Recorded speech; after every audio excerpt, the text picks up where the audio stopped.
Good afternoon, everybody, and welcome to Care Connection, the live webinar second Thursday of each month and our special edition today. Today's topic is going to be how to have a meaningful and successful visit with your person in a long-term care facility. Before we begin, I just want to let everyone know that today's presentation will be in listen-only mode. At the end of the presentation, we will be taking questions, and you could find the questions on the right-hand side in the control panel under questions. So again, for the presentation, we will be in listen-only mode, and you could type in questions on the right-hand side. Today's guest is Joanna LaFleur. She has been a recreational therapist and has a recreational therapy degree from Eastern Michigan University. After spending over 10 years working at several nursing homes, assisted living facilities, and home care companies, she felt there was a huge gap in dementia care and what was missing from elder care was a client-focused approach to care from caregivers with training in how to support someone with dementia.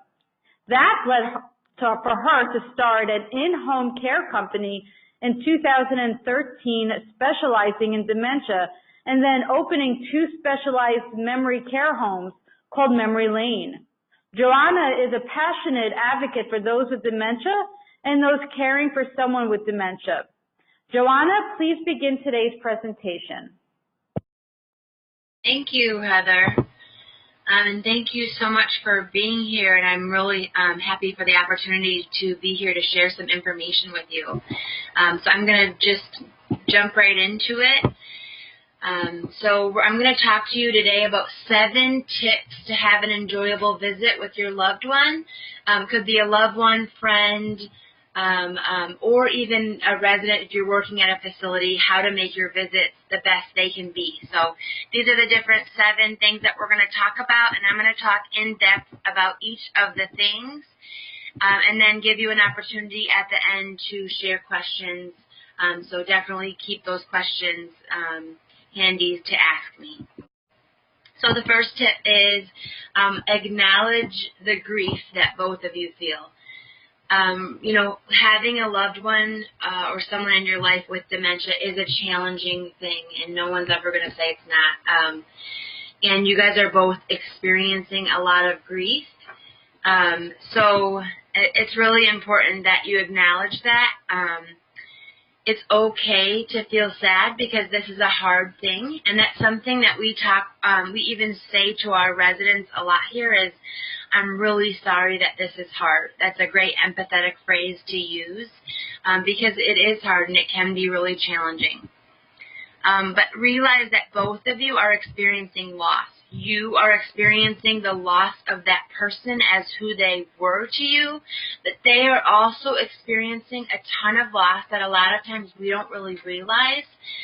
So some of the things that they are feeling loss about is the loss of physical and mental functioning. I don't know if your loved one has ever said something to you like, I lost my memory, or I can't think right anymore, or something's missing, those kind of things. And that's really just them understanding that they have lost something, but they can't even determine what it is. That's their mental functioning, cognition level. Also physical functioning, they used to be able to do everything on their own. They used to be independent, and now they're reliant on others for things like using the bathroom and taking a shower, and that is devastating. So that is a big loss that they're experiencing. They're also losing their independence. They used to be, again, doing things on their own, taking care of a household or some profession.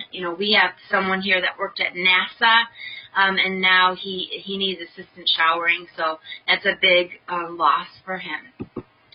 Loss of purpose and meaning. That's something that we see more than anything, I think, is that our residents feel the loss of purpose and meaning. And as they lose their ability to work anymore or do things for themselves, they wonder, like, why am I even here, kind of? What's my purpose anymore? They also lose their things, a lot of things that they had, and obviously the home that they lived in for a long time. So Those are all things. And then they've lost their family and friends. They don't get to see them every day, all day like they used to be able to see. And the relationship becomes more challenging for them. So you want to make sure that you prepare yourself mentally and emotionally for the visit. Realize that, yes, it is difficult for you sometimes to see them like that, but it's also difficult for they're having a hard time too. I talk to my staff a lot about the person with dementia isn't giving you a hard time, they're having a hard time. So really preparing yourself to just be the best you that you can be for the visit, and just realize that it might be challenging, but also that it can be really special and really beautiful. So the other thing is to develop empathy and understanding for where they're at. So once you kind of realize the losses that they're experiencing, you can move into feeling empathy for them. And it moves past some of the sad feelings that you have to really be able to understand where they're at. Talking about the difference between empathy and sympathy, we want to move past sympathy and move into empathy. And I'm going to play this video. It's by Brene Brown. She is a psychologist, and she wrote this, she did this little video that really helps understand the difference between empathy and sympathy and what's the best thing that we can do for our loved ones.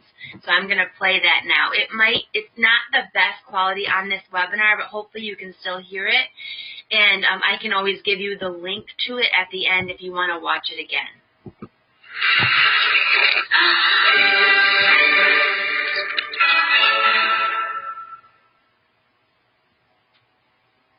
So what is empathy, and why is it very different than sympathy?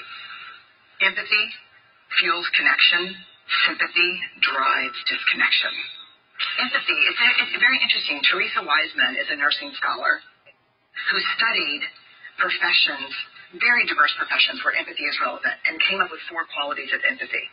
Perspective taking, the ability to take the perspective of another person or recognize their perspective as their truth. Staying out of judgment, not easy when you enjoy it as much as most of us do. Recognizing emotion in other people and then communicating that. Empathy is feeling with people. And to me, I always think of empathy as this kind of sacred space when someone's kind of in a deep hole and they shout out from the bottom and they say, I'm stuck, it's dark, I'm overwhelmed. And then we look and we say, hey, climb down. I know what it's like down here, and you're not alone. Sympathy is, woo, it's bad, no, you want a sandwich? Empathy is a choice, and it's a vulnerable choice, because in order to connect with you, I have to connect with something in myself that knows that feeling. Rarely, if ever, does an empathic response begin with at least. I had it, yeah. And we do it all the time. Because you know what? Someone just shared something with us that's incredibly painful, and we're trying to silver lining it. I don't think that's a verb, but I'm using it as one. We're trying to put the silver lining around it. So I had a miscarriage. Oh, at least you know you can get pregnant. I think my marriage is falling apart. At least you have a marriage. John's getting kicked out of school. At least Sarah is an A student. But one of the things we do sometimes in the face of very difficult conversations is we try to make things better.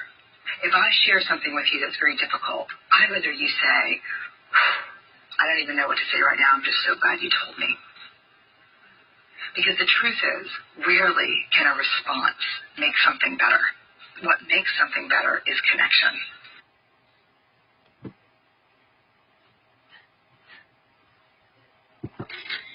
So really, and that is the best thing that you can offer is connection. That's the best thing that you can offer.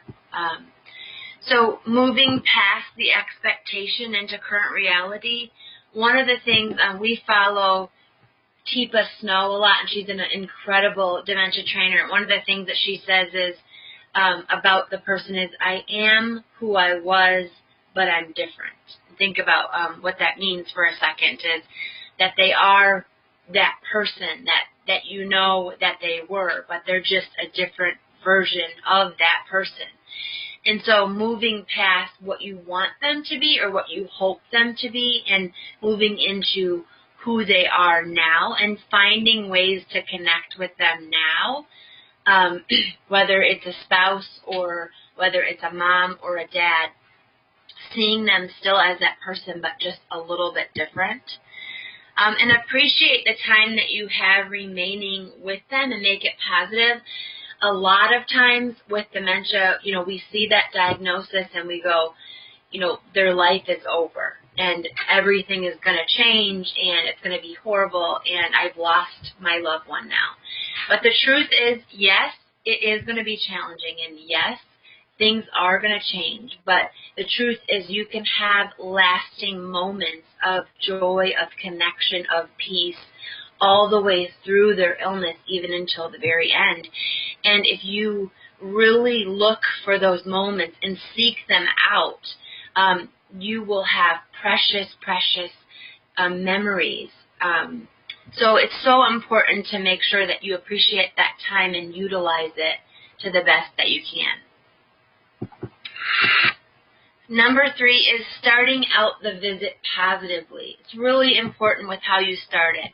Remember that if you use positive emotions, they will feed off of your energy. I mean, this is really a normal thing that all of us feed off that positive energy. For example, you walk into a room and you've kind of had a rough day, you're a little grumpy, but you see someone that has the most beautiful smile or they're singing or laughing, it immediately makes you happy and you laugh and you feel better. And so using those positive emotions, laughing, smiling, being joyful, those things can really help create a positive moment and beginning of the visit. Reminding them of who you are. If you walk in and you say, Mom, who am I? Who am I? Do you remember me? You're immediately going to remind your mom that she doesn't remember something. And it's going to immediately make her feel bad. So instead of asking, who am I? Remind them who you are. Tell them who you are. Be on their level. It's important that one of the things that we don't realize a lot is that people with dementia have a visual field problem. And so a lot of times they can only see what's really right in front of their face. And so if you walk up behind them, you might kind of scare them. If you stand above them, that makes you seem, like kind of a bossy person. But if you connect on their level, kneel to their level, sit next to them, and be right in front of their face so that they can see you, then you can start connecting with them. They can see you, and they can remember you. And use personal touch. We always encourage a handhold, a gentle touch on the arm or the shoulder, or a hug, really to whatever that person is comfortable with, but that creates connection. And I always encourage bring them their favorite drink or snack or a picture of something that a memory that you have. That's always a really great idea. It's something that is like you're happy to see someone because, they thought of me kind of thing. So here's an example of what I would do if I was visiting my mom. I would smile, I would walk over, I would kneel to them or sit in a chair, and I would look in their eyes and say, Mom, it's Joanna. I'm so happy to see you today. I love your pink shirt, and I brought you your favorite donut. So you're complimenting them, you're giving them something special, you're reminding them who you are, and you're creating a beginning to a positive visit here. Number 4 is use phrases that promote connection instead of frustration or confusion. I kind of talked about this a little bit on tip 3, but don't use phrases like remember when. That only sets them up for failure. Remember that you need to be their memory now. So instead of saying, remember when this activity happened, or you did this, or Dad did this, or whatever it is, instead say something like, I remember when Dad, was driving the golf cart and he almost fell off, or that dog that we had, was so silly and he would run all over and chase his tail. Whatever it is instead of saying remember when, use I remember when. When asking a question, offer them two choices. Something that people with dementia struggle a lot with is communication. And they have something called aphasia, which is difficulty getting your words out. And so a lot of times when you're trying to have a communication with them, it sort of feels like you're talking and you're trying to pull information, but you're not really getting a lot back. Or you're asking questions and they're getting really frustrated and either not answering or maybe saying something really nasty because they can't remember what they want to say and they don't want to feel embarrassed. So instead of having that happen, give them two choices. And an example of that would be instead of saying something like, what's your favorite food that they serve here? You could say, well, Mom, did you like the pasta that they had the other night, or do you prefer something like meat and potatoes? Or another thing is asking yes or no questions, giving them an option so that they can be successful in communicating with you is a great thing. Sometimes when you're visiting your loved one, they may ask you difficult questions and you may not know what to say. One of the ones that we hear a lot is, I want to go home. And that can be a really hard one because it makes you feel guilty that they're there.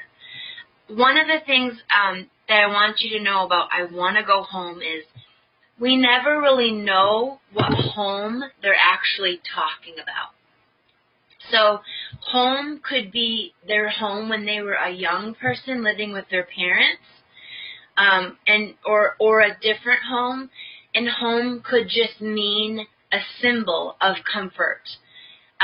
Whenever we feel bad and we're out and about or we're at someone else's house, we probably think to ourselves, I want to go home. And so it's just something that they feel when maybe they're not comfortable in the place that they're at yet, or they don't really remember that they still live there. So some of the things that we say when our residents say, I want to go home, we rarely say things like, this is your home, because that can be really upsetting and really frustrating. Instead of saying, this is your home, we might say something like, well, you do have a really nice room here that you can stay in, and your loved ones have brought your things here. And you can stay with us tonight so that you don't have to drive home. Maybe we say it's cold outside or snowing, or it's getting dark and we don't want them to have to go in the dark, kind of thing. The other thing that we might ask, instead of even answering the question, is saying something like, tell me about your home, or asking a question like about their home specifically. And you might say, if you know the home that they lived in when they were younger, you might say, is that the home in whatever town that was? Because they might be able to answer you and tell you which one that they mean. So those are a couple ways to answer that difficult question. If they're early on in the illness and they do actually mean they want to go back to their apartment or wherever they were from, just simply saying to them, Mom, I'm really sorry. This is just going to be a place for a little while, or, a while until you heal or until you feel better or until you're safe or whatever. Trying to just kind of address the issue and then redirect so that it's not something that you talk about the entire time. Another thing that sometimes people with dementia ask for is like their mother or father or spouse, and that person may have passed away. So one of the things we never do, we try not to, is when they ask us a question, we try not to argue with them. So we wouldn't say to them, well, your mother and father died, 50 years ago, 20 years ago, or whatever, or your husband did, because that's having them relive that tragedy over and over again. But saying something like, again, if you use that phrase, tell me about your mother, I bet she was a wonderful lady, if you remember a memory about the mother, father, spouse, tell them a memory that you remember about them. And then we use those little white lies and say something like, they're still at work, it's only 2 o'clock right now, and they can come after, or something like that, and then kind of try to redirect, which I'm going to talk about later. The other thing you might hear is them saying, they're hurting me, they're stealing from me, they're keeping me in prison here. With that, you always do want to investigate things that your loved one says. Sometimes they're going to say real off-the-wall things that probably aren't happening. But if they are saying something, you might want to talk with someone and do a little investigation of yourself to make sure that nothing's happening there. But at the same time, ask, what did they steal? Like, for example, what did they steal? Oh, my purse, I can't find it. Oh, Mom, okay, let me see if I can help you find it. I think I saw it over there, and see if you can help them find it. They're hurting me. Okay, Mom, I'm going to definitely make sure that I talk with someone and make sure that they won't be able to hurt you. They're keeping me in prison. A lot of times that just means that they're in their room or in a building and they're tired of being locked up. They want to get out somewhere. And so, well, Mom, let's go out for lunch, or Mom, let's take a walk so we can get out of here. So that can kind of get them out of that place. So there's some phrases and some things that you can say when they ask some of those questions. Using redirection techniques. And this is really going to be key to help you have a good visit with your loved one. First of all, realize that redirection is an art. That's what I call it. I kind of coined the term. And I feel like redirection is really an art because it's not what you would normally do or normally say. Typically, the normal response that you would say to other people is going to be the opposite of what you're going to say with someone with dementia. For example, if you have a friend that's wondering where their mother is and you know that their mother passed away, they don't have dementia, you're going to talk with them about, remember, your mom isn't living anymore. But for someone with dementia, that's the opposite thing of what you should do. So what we try to do is realize and know what each one of our residents' needs are and their difficulties are, and then we know how to respond. So if you have a couple of different things that you can say, so if one thing doesn't work, you can try the next, and if that thing doesn't work, you can try the next, then you're going to be prepared for those questions. The next thing is you want to try to fix the problem. So if you just simply redirect them to something else and ignore the question or the concern, it's not going to work. Because if you just simply say, they're trying to find, or they think someone stole from them, and you're like, okay, Mom, but let's go play bingo, then they're going to be like, no, they stole from me. I need to find this. Because to them, that's a real problem, and it needs to be fixed first. So trying to address whatever the problem is and then redirect it. And a couple of things you can do to redirect would be engaging them in a therapeutic activity, which I'm going to talk a little bit about more on the next slide. Also offering their favorite food or beverage, something that you either brought for them or going down and getting a cookie or a coffee or something for them to kind of redirect their attention. Asking for help with a project.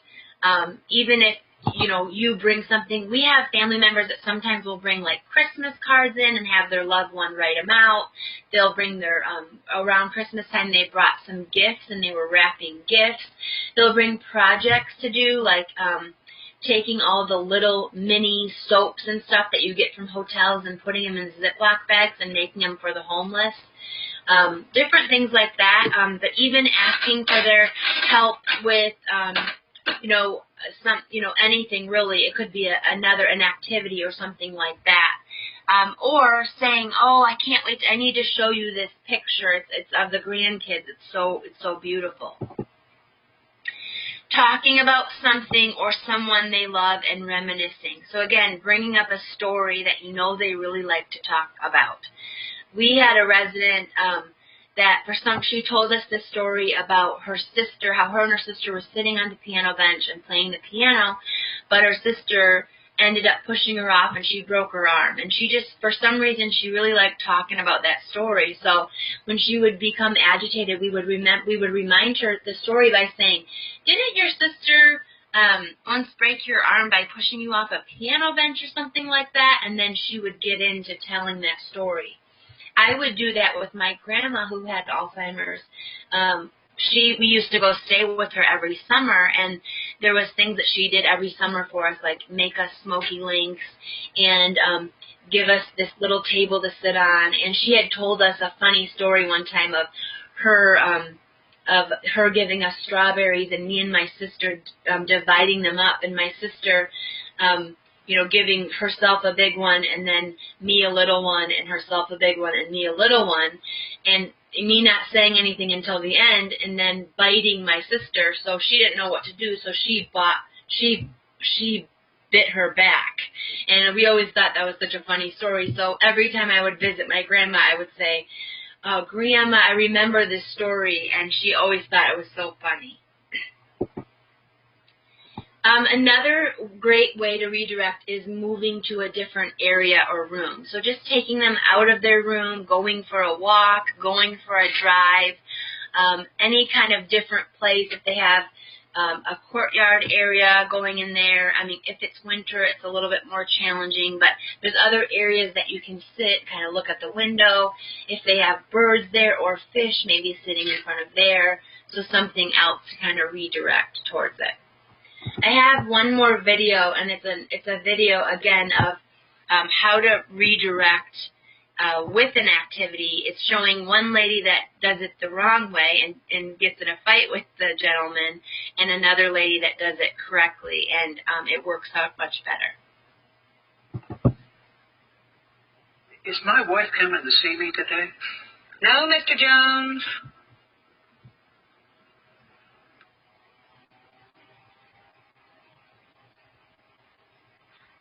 Oh, is my wife coming to see me today? No, Mr. Jones.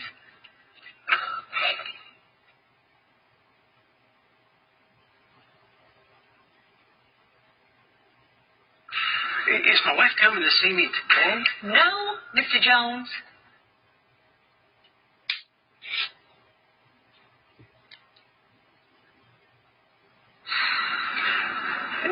Is my wife coming to see me today? Listen, Mr. Jones, I've told you 3 times already your wife is not coming to see you today. You know, we've been married over 50 years, and I still remember that wedding. Oh, she was so beautiful. I don't understand how you can remember something that happened 50 years ago and not remember what I told you 5 minutes ago. I think you're just being mean. You need to go back to your room and leave me alone now. Is my wife coming to see me today? I'm not sure that she's coming today, but I know she'll be here tomorrow. But while we're waiting, I've got an idea. Why don't we go work on a puzzle? That might be okay. Okay. Why don't you tell me about your wedding again? I bet your wife looked beautiful. Oh, she sure did. Do you know we've been married over 50 years? Really? Wow.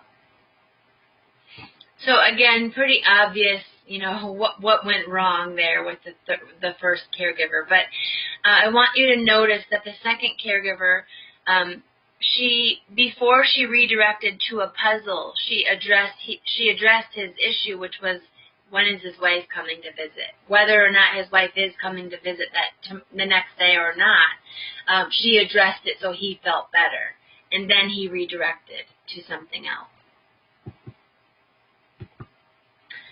So let's talk about engaging engaging them in a therapeutic activity. That was one of the tips I had for redirecting. So what is a therapeutic activity? Sometimes I'm a recreational therapist, and a lot of times people go, well, what is that? I've never heard it. And what is a therapeutic activity, and does it differ from a regular activity? And really what it is a therapeutic activity is an activity with a purpose. A diversional activity is an activity just for the sake of doing an activity. So it's, here's a magazine so you can read it so that I can get my work done. Versus, we're going to engage in doing some putt-putt golf because you really need to work on your balance. And also golf is something you used to love to do, and you golfed every weekend. So we're going to do both, and you're going to really enjoy it and remember the golf course as well as working on your balance and that kind of stuff. So really it's just something with a purpose. It's a great redirection tool, and you're really able to have a less stressful and more enjoyable visit using an activity. And you can turn almost anything into a therapeutic activity. It doesn't have to be something that costs a bunch of money or has a lot of materials or is a long activity. It's just basically something that you've thought of that maybe they loved to do, and that it'll help decrease their anxiety and improve their mood and maybe increase their cognition or something like that. And so you want to do it with them. A lot of family members, when we talk about doing so here's some activities that work. So here's some of the things that we do here. So putting makeup on. A lot of our ladies love to have makeup on. Maybe there's someone that never left the house without lipstick. So we do makeup for each one of them. Take our time while you're doing the makeup. You can talk with them about things. You can reminisce about things. You can make jokes about it. Pick out a cute outfit for them. Add accessories like a scarf or a necklace to add to their outfit. Fix their hair, maybe curl their hair, braid their hair, straighten their hair, however they like it. Do a manicure for them. When we do manicures, we like to soak their nails first so that we can actually clean the nails and then cut the nails and then do a nice manicure for them. We also do hand or arm or neck massages. We get some nice maybe bath and body lotion or like that stress relief or lavender lotion to do with that.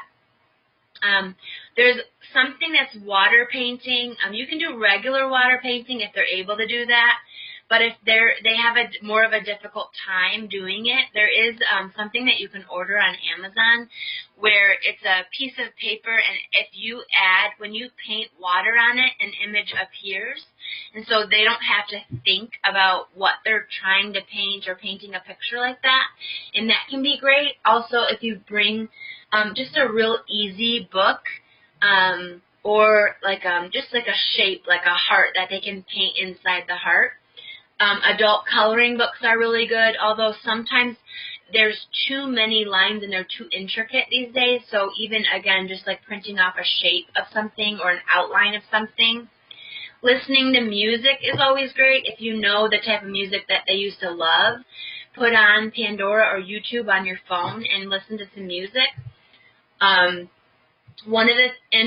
I'm going to go over to the right side because one of the things that we do when we do listen to music is say something's playing by Frank Sinatra. We'll look him up, just like Google him and find a fun fact about his life. Like, hey, did you know his nickname was Old Blue Eyes? And see if they'll remember that fun fact. And so it's just kind of getting them to talk about them too, or, singing with them while you're listening to music. Reading poetry or reading like a one-liner or short story book. That it's hard for them to read like a long chapter book, but reading like Chicken Soup for the Soul books or poetry books, or if they're spiritual, doing a devotional book. Those are all really great. And then picture books. We have, Ann Getty's picture books. There's if you have someone that really is into planes or cars, there's pictures of those.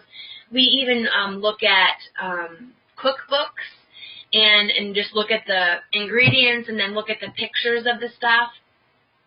And then looking at photo albums Photo albums are wonderful to have wherever your loved one is because it's a great opportunity for you to connect with them, but it's also a great opportunity for your staff to connect with them. And I always suggest the farther back the photos, the better, because people with dementia, they lose their short-term memory first, and so their long-term memory still stays intact, longer at least, and so sometimes they can remember pictures further back, and they'll share some stories about it. Share a special memory. We kind of talked a little bit about that earlier.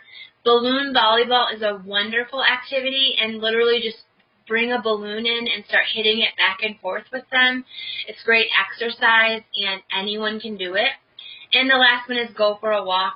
Again, I kind of talked about that earlier, but just kind of getting out of their room, walking around a little bit, or taking them for a stroll in their wheelchair if they're wheelchair bound.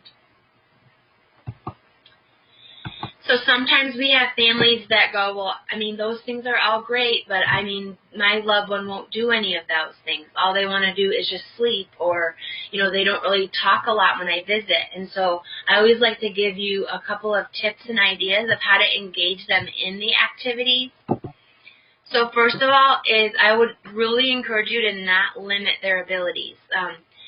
Just because, you know, they have dementia now doesn't mean they can't still do the things that they love. You will really be surprised at how much they can do if you allow them to. For example, music. People, even with almost no verbal skills, can still sing songs. So singing songs with them will almost always work. But like my families will say, well, they used to do word games, but they can't do them anymore. Well, they can't do maybe an entire word puzzle or word search puzzle, but they might be able to find one word or one line on a crossword puzzle if you ask them for help and break it down for them. I love this quote here by George Bernard Shaw, something we say all the time, which is we don't stop playing because we grow old because we stop playing, and I really do believe that. So minimize the number of steps in the activity. For example, we do the match game with our residents, but they can't remember if the matches are flipped upside down. They won't be able to remember where the match is, and so we flip it back right side up, and then they can just match them that way. So you can minimize the number of steps or adjust how you're doing the activity, just modify it so that they can still do it. And remember using those closed-ended questions by asking them things but giving them choices. And make it a sitting activity versus standing. They don't have to be standing for things like golf, bowling, balloon volleyball, games. I mean, all of that stuff can be done sitting. So if they don't have the ability to stand for long periods of time, you can do it while you're sitting. If you ask your loved one, do you want to do this with me, more than likely you're probably going to get a no. And so we try to tell our staff, instead of saying, do you want to take a shower, do you want to take your meds, do you want to do this activity, simply bring the activity out and show it. Like, for example, if you're going to read a book, bring the book out and say, I brought you this book and I'm really excited to read it to you, and then start reading.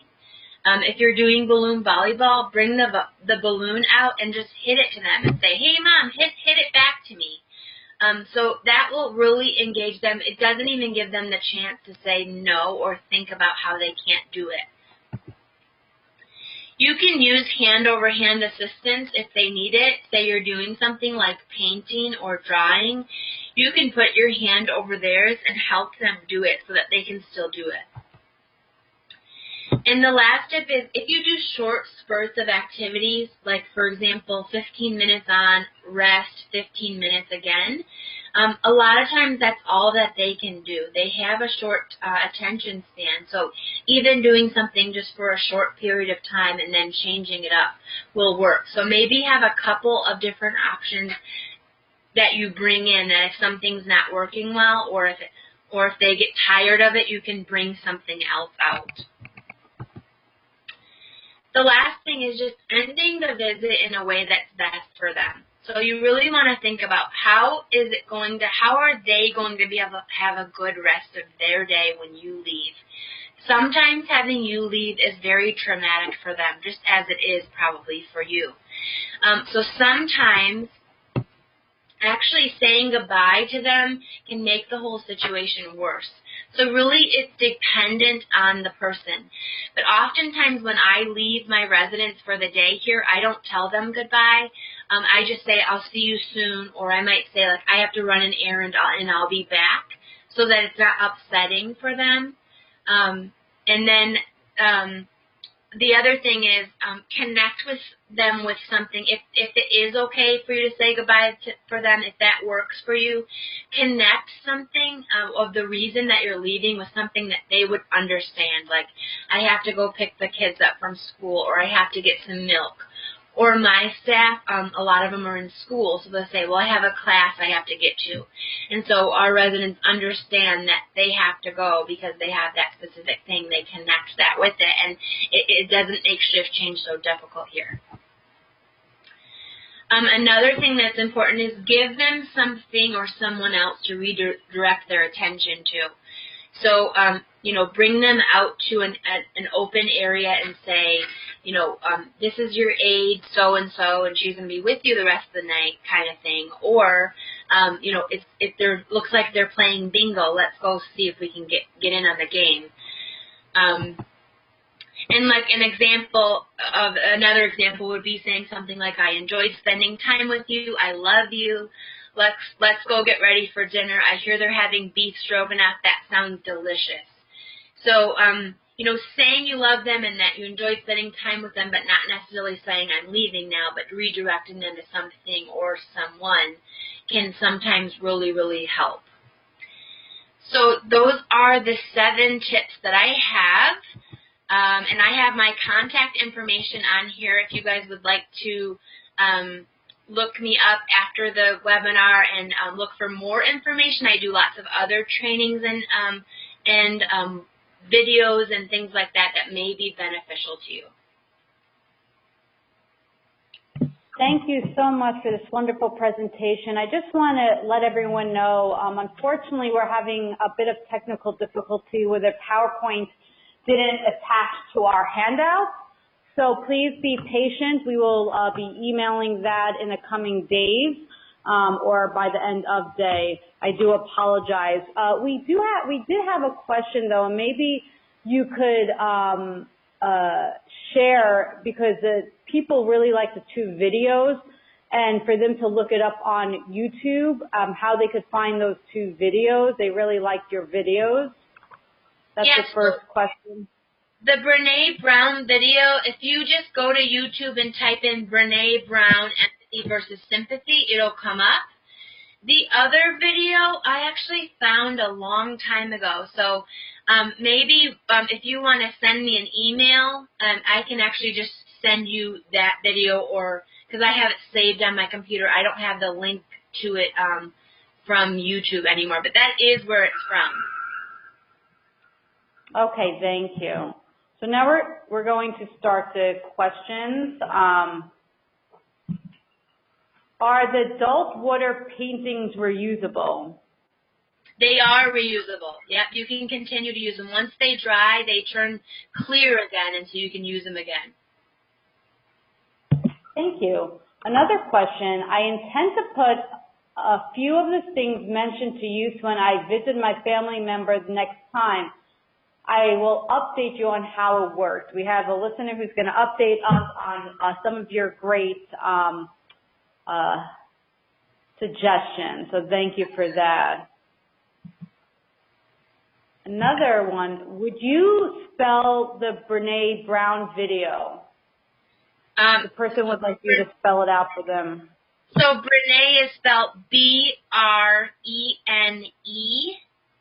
and then Brown, B-R-O-W-N, and then it's empathy, E-M-P-A-T-H-Y. So if you even just put that in, it's going to come up.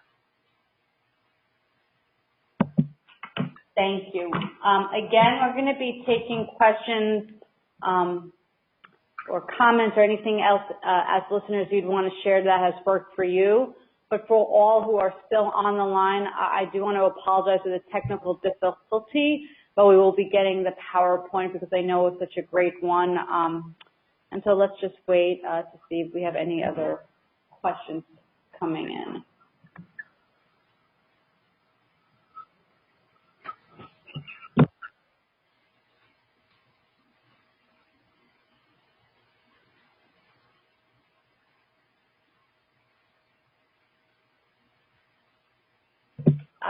Another question, is there a recommended time frame between family visits? Are you saying, is it a recommended time frame when you should visit, or when a family and then another family should visit? Can you clarify that? The individuals between. Oh, I see. Okay. I mean, it really depends on your loved one. So we have people that visit every day, and we have some people that, like, if there's multiple family members that want to visit, some may come in the morning and some may come in the evening. So really, I would just say whenever your loved one's at their best. If they're not a morning person, try to go later. And then maybe if you have more than one person that wants to visit in a day, kind of space it out a few hours so that they can enjoy that throughout the day. Thank you for that. Do you have a suggestion for staff who have residents that refuse a bath? Yes. So there's a lot of things that we do for bath refusals. I would say probably 90% of our residents hate taking showers. We do a ton of training on that with our staff, and it is something that they do need to be trained a lot. One of the things I would say, when I said earlier, don't say, do you want to do an activity? Don't say, do you want to take a bath or a shower? Depending on their cognition level, you can do this with some people. But with a lot of our residents, we simply just have them hold, like if they're a walker, have them hold our hand and we walk them to the bathroom. Or if they go to the bathroom by themselves, we might meet them in the bathroom and say, hey, since we're in here, let's just jump in the shower real quick. And then we don't wait till they tell us yes or no. We just turn the shower on and get it going. Another thing that we use is music in the bathroom. So we'll bring our phone in and play whatever kind of music they like. We have one resident that really likes R&B music, so we'll play, bring the Temptations in there and start dancing with her in there and like getting her smiley and happy. We had a resident who started, would get agitated in the bath and start hitting, and so I would sing "You Are My Sunshine" to him. Try to make it, like, take away things that make it so they don't want to take a bath. One of the things is that they get cold, so warming a towel in the dryer can keep them warm. Make sure you keep them nice and warm right until you go into the shower type thing. And I actually have on my website, on my blog, there's a blog on my website, I have a whole article that I wrote about that. Thank you. Another question is, what if my loved one won't go back into the community after going out for a walk? That can be challenging for sure, but I would say try to find something that they want in the community. So or you could say, oh, Mom, I left my purse. I have to go get my purse. Come up with something where you have to go back in. So saying you left your purse, or you have a meeting with someone there, or something that they really like there, or maybe a friend that that they have there. See if you can connect them with a friend that would come out and get them. Those are some tips I would use. Thank you. Another question is, how would you recommend I get a family member to listen to your presentation? Well, I think it's gonna be taped, so I would just maybe say, I listened to this really great webinar, and I found it really helpful, and it has some ideas of making visits really special with your loved one. I think maybe you should listen to it. Thank you. Concerning addressing before redirection, if the person asks, when will I see my wife, would addressing include an answer like, I don't know when she will be here? Then redirecting, I have a mental block, I'm making things up in the white lie category. So that's why I was saying redirection is an art. Have something prepared before you go in. So that's not really answering their question. I don't know. Maybe just say they'll be here tomorrow, and then, they won't remember tomorrow. So say, they're coming tomorrow and I'm here today, and then redirect. Or you might make a joke about it and say something like, they're coming tomorrow, but I'm here now. What am I, sliced bread? Thank you. Are there recommended activities which are better for one-to-one as opposed to group activity? So I think the person's asking what's better for one-to-one and what's better for group. Most of the ones that I put on are one-to-one activities. Things like, definitely something like a manicure, facial, massage, or walking, a lot of those things are all really good for one-on-one. Makeup, but doing something like, if you're doing a game, balloon volleyball, music, those are better, I would say. They could be done either way. Another one is any suggestions to gauge someone who is nonverbal to encourage them to express themselves? I would say you be as expressive as you can. You be, upbeat, use smiles, be close with them, that kind of stuff, and then just watch for any kind of sign that they might be giving you. We have a couple more minutes, so I encourage anyone, if they have any further questions or anything that they'd like to share that works with their family or friends, please do so. Do you have any book recommendations for activities? No, I don't have any book recommendations right now.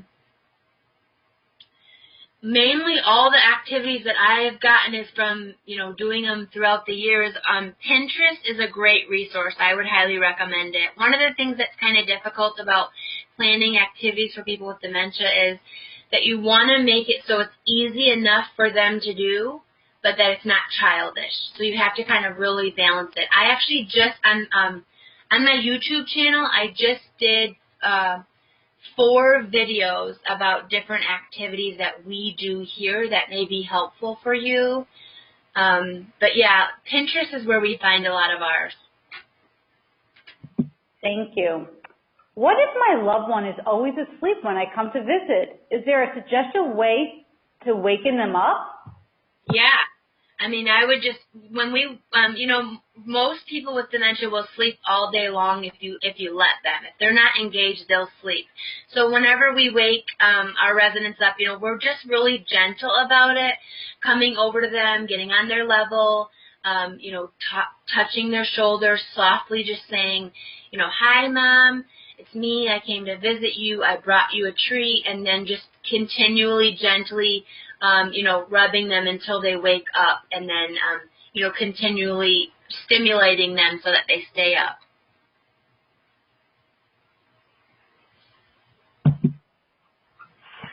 Thank you.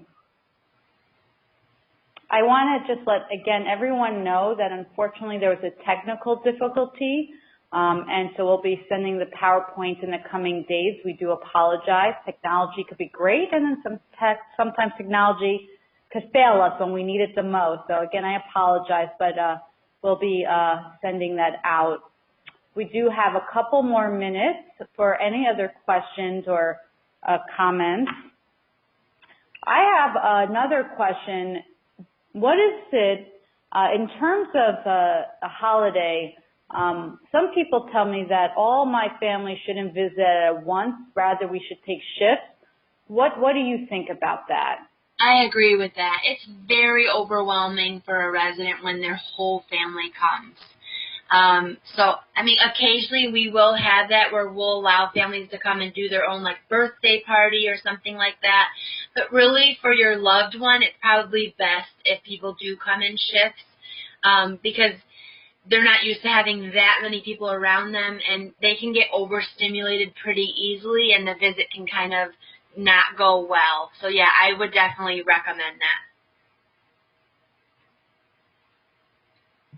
Thank you. I want to let you know, throughout this, people have been letting me know, and I'm going to let you know how much this presentation meant to them. We just had such a fantastic comment. Someone had just put their mother in a memory care last weekend, and the presentation for her has been fantastic. For other caregivers or direct care partners, that it has been a great learning tool. So I want to let you know, Joanna, that you today provided a great amount of information that will be utilized upon visits with their family and friends. Joanna, we have a couple questions, though. They want to know your YouTube account name so they could find you. Yeah. You know, I think if you just typed in under YouTube, yeah, let me see if I can find it real quick.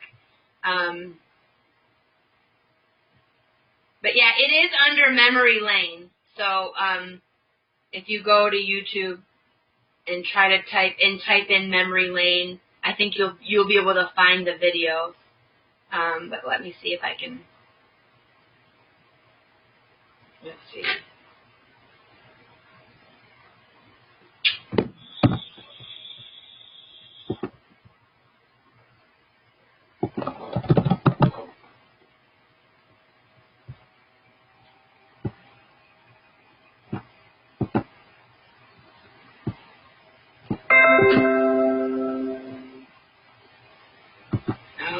Okay, let me add it to the PowerPoint real quick.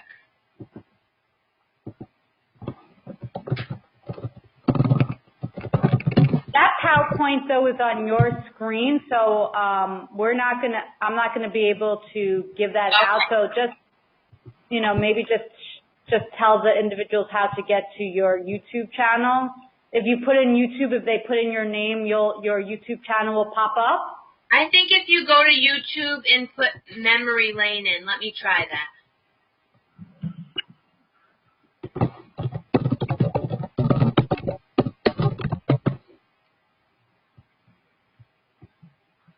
No. How about if you guys send me an email if you want it, and then I will also, on our Facebook page, all the videos are on there too. So if you go to the Facebook link, if you go to the Facebook, I actually just posted a video yesterday, so you'll be able to click to that, and then maybe you'll be able to see the other ones. Or if you can't find them, send me an email. Okay, so everyone, you could go to the Facebook page and to get them, or you could email Joanna directly, and she'll be happy to assist with that. We're winding down today's presentation. I want to thank everybody for coming. I especially want to thank you, Joanna. I learned some new information today.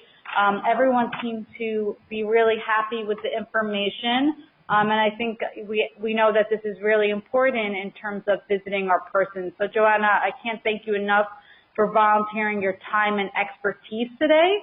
And I want to, again, thank everyone for taking time out of their day to learn something and hopefully bringing it forth to those who you care for. I want to welcome everyone back to next month's presentation, and I hope everyone has a good rest of the day. Thank you. Thank you, everyone. Goodbye.